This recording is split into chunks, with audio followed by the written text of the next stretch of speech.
So today in the Filster Concealment Workshop, I answered a customer question about one clip versus two clips, spacing, and the various trade-offs, and it seemed like a good topic for a video, so here goes one take.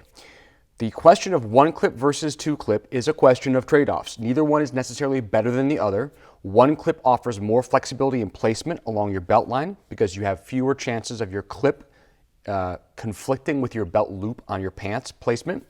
Two clips offer more security. They give you redundancy. You've got two attachment points. If one comes unhooked for any reason, you're still attached to the belt. The trade-off is you pay the penalty every day taking that holster on and off. It's more work, more hassle, and for certain kinds of motion, depending on your placement, the two-clip version is much less able to tip and pivot, and that can cause more discomfort, more impingement, especially if you raise a leg and you have the holster positioned outboard where it impinges on the top of your thigh.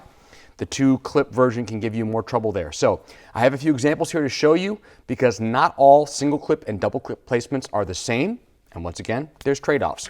So here's an example of a Filster skeleton set up with a mod wing and a single DCC.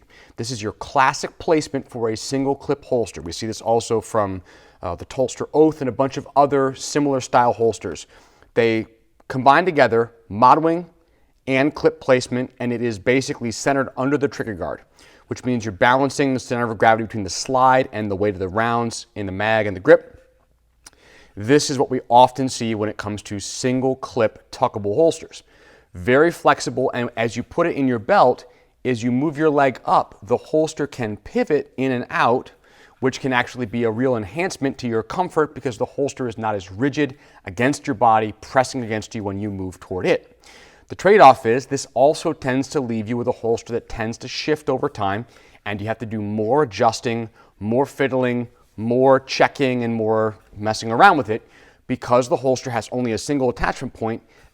It's very sensitive to belt size and thickness. So this is a DCC Mod 4 1.5, which actually has a little more than 1.5 inch of belt clearance in it. So if you have a slim 1.5 belt going through this loop, you will have a little bit of up and down slop, and you'll have a little ability for the holster to pivot and rack in relation to the belt that won't be prevented by the single clip.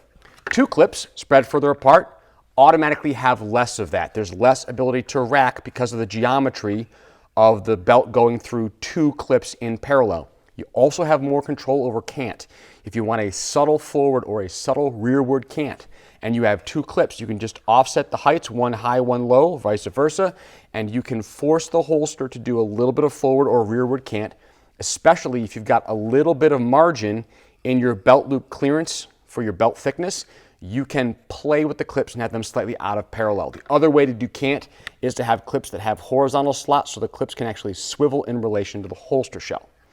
These are the DCC Mod 4 universals, which have vertical slots only, so they're not very adjustable. They basically have only a couple degrees of variation off of true vertical.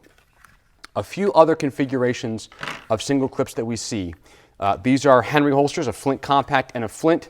This is a P365 flint compact with no wing and no second clip. This holster could accept a mod wing and a second clip here, but this is a very, very simple clip centered on the slide, grab and go, single clip, tuck it in, and off you go. This becomes more and more problematic for bigger guns, especially as the clip is shifted further toward the slide side. So for comparison, here is, I just took the other clips off. This is an FN 509 flint that had a second clip and a mod wing. If you take those off and have only this one grip hook, you can understand easily how the bulk of the weight of the gun is on this side of the clip, and the holster is going to tend to sag, which will take the grip of the gun and project it farther out from your body and will likely make your printing worse.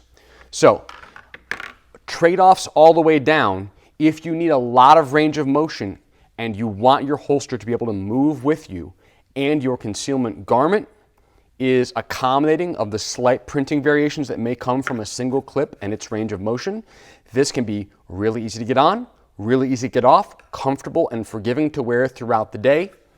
If you want a lot of control over angle and rotation, you want the maximum amount of connection between your holster and your belt, then a two-clip version is the way to go for you. The spacing between the clips affects how much they function as two or nearly one. If I put the two, if I moved this clip to here, so these clips were almost exactly side by side with very little gap between them, I would actually have fewer places along my belt line I could put it, because those two clips so close together cannot accept a belt loop between them. So I have to be either all the way to one side or all the way to the other with both clips in order to clear a belt loop.